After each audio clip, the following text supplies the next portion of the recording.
Hey there, you guys. So, I think I called this video something very tantalizing, like being a better version of ourselves. So, that's kind of a big topic, but I have some specific focus that I want to share with you. But I just want to make it really clear, like I'm not giving advice or anything like that. I'd like to explore this idea with you. Okay, so my first question for both of us is what's your goal? And I don't mean like real specifically, I want to live in this house and have this job title and that sort of thing. I mean, when you think about what you want your life to be about and have been about, what is the sense that you have?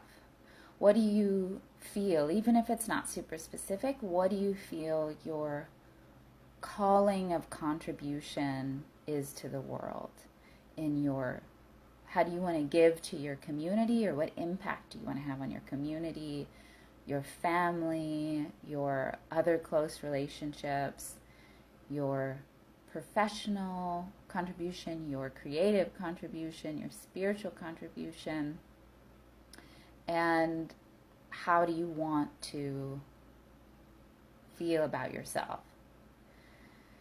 So, like, think about that for a moment. Like, in these different categories of your life, what do you want it to be about?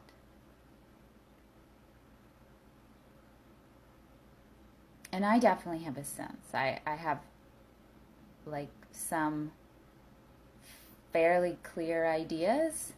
And I also kind of have, like, Polaroids, sort of, like these, and a lot of them are, like, very sort of emotional Polaroids. So, and I bet that you have something too, even if it's not crazy specific. So, what is this goal of what you want your life to be about? And then, what are we doing to align ourselves with that goal right now, today? Are we on that path? Are we making effort to refine our mindset to be that person who can live those dreams that we picture? Are we working at clearing out bad habits and bad ties and relationships? Are we working to, like, discover what our dharma is, what our, like, professional and service to contribution to the world is?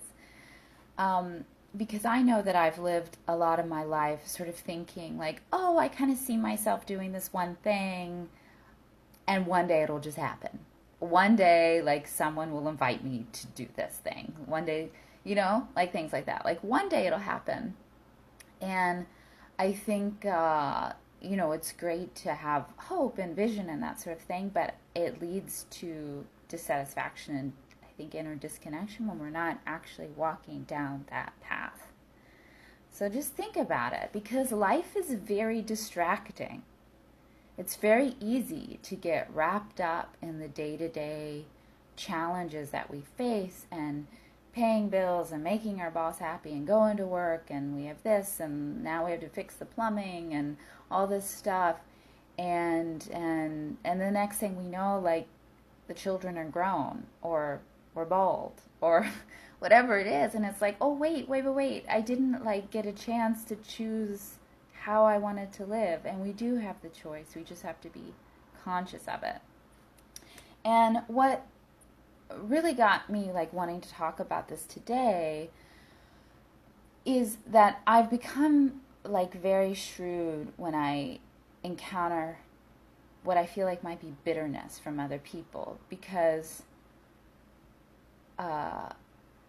I have, like, hey, Yuli, I've made a lot of choices to live kind of counter culture, to go against the mainstream. Like, I'm not working at this point in my life like at something I hate so that I can then retire and sit on a beach when I'm old. Like, I'd like to go to the beach like next week, like figure out like how to do both, how to live and explore at the same time. And sometimes people encounter are neutral, and that's cool. Sometimes people are very supportive, and that's a blessing and amazing. And sometimes I experience like some very subtle jabs, like, oh, okay, like I'm somehow very naive or foolish or something like that. And I've started to try to be compassionate in those moments and think, oh, maybe this person didn't do that with their life. And maybe there's something unsettling about confronting the possibility that one could. And maybe they feel a little bit bitter about that. Maybe. So anyway, that's kind of like what got me thinking about this. And lastly, I wanted to share this passage. Phyllis Ascui, if you watch this, thank you for sending me the passage from The Fashioner about Red and Kathy Grammer. I realized that I've never had an original thought after I read this from the late Kathy Grammer. So the question, it's about art as it relates to personal growth and spirituality. So the idea is everybody has art in them. And you could say art is this vision of what you want your life to be about. Okay? So, every one of us has something that we have always wanted to do. You may not remember it right this minute, but if you do, write it down. And if you don't, think about it for a couple of days. What is it that you've always wanted to do? And again, this might be like parenthood. This might be traveling the world. This might be writing. Like there's no limit to what this stirring in your heart could be. There's that little voice in there that's always speaking or ready to speak, to say to us what it was. This is written really weird. To say to us what it is calling us to do. So there's a little sweet voice in us, that like childhood glee that is in there still somewhere. Okay. Red quotes Kathy Grammer. The creative act is a great training for spiritual growth, because both the act of creating something and the act of growing spiritually are essentially the same process, where you envision a goal, aim for it, try for it, and guess what? Often fail the first time. Thank you, refrigerator, for going off. Yes, this blew my mind, because this is like something I've tried to articulate so many times, that the creative path is a training for the spiritual path. You envision what you want to create, you aim for it, you try, you go for it, and then you fall on your freaking face and get so freaking humbled. But it's not a bad thing. When this happens, you keep going until you reach it. And you keep going. If it's the creative side, you keep creating and raising your ability, and you get better and better at it. Remember that. Whether it's spiritual, like, dang, one of these days I'm going to like rein in my temper, or whatever it is, like, you keep trying and you keep getting better at it. And if it's woodworking, if it's dancing, if it's writing poetry, you write those crappy poems so that you can write a really beautiful one day. You get better and better at it. If it's the spiritual side, the same thing happens, that you continue to develop spiritual qualities. The process is essentially the same. So, there you go, my friends. I hope you take this into your day and really think about it. And remember that our actions have tremendous power.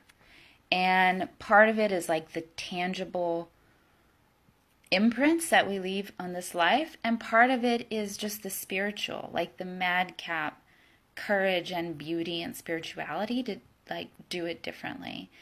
And lastly, this is just a little composite from the Baha'i teachings. Just think about this. One righteous act, whether that's helping the old lady or across the street, or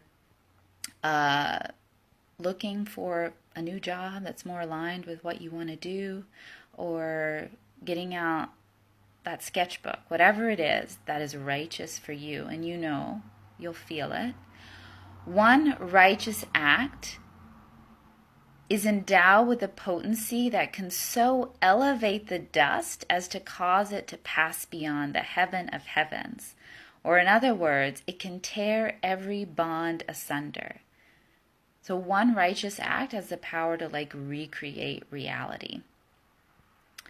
And it says that the influence flowing from such an action will most certainly be diffused throughout the whole world. So we are very powerful. You are very powerful. And thanks for joining me. And I hope you have a great day. Let me know what you think.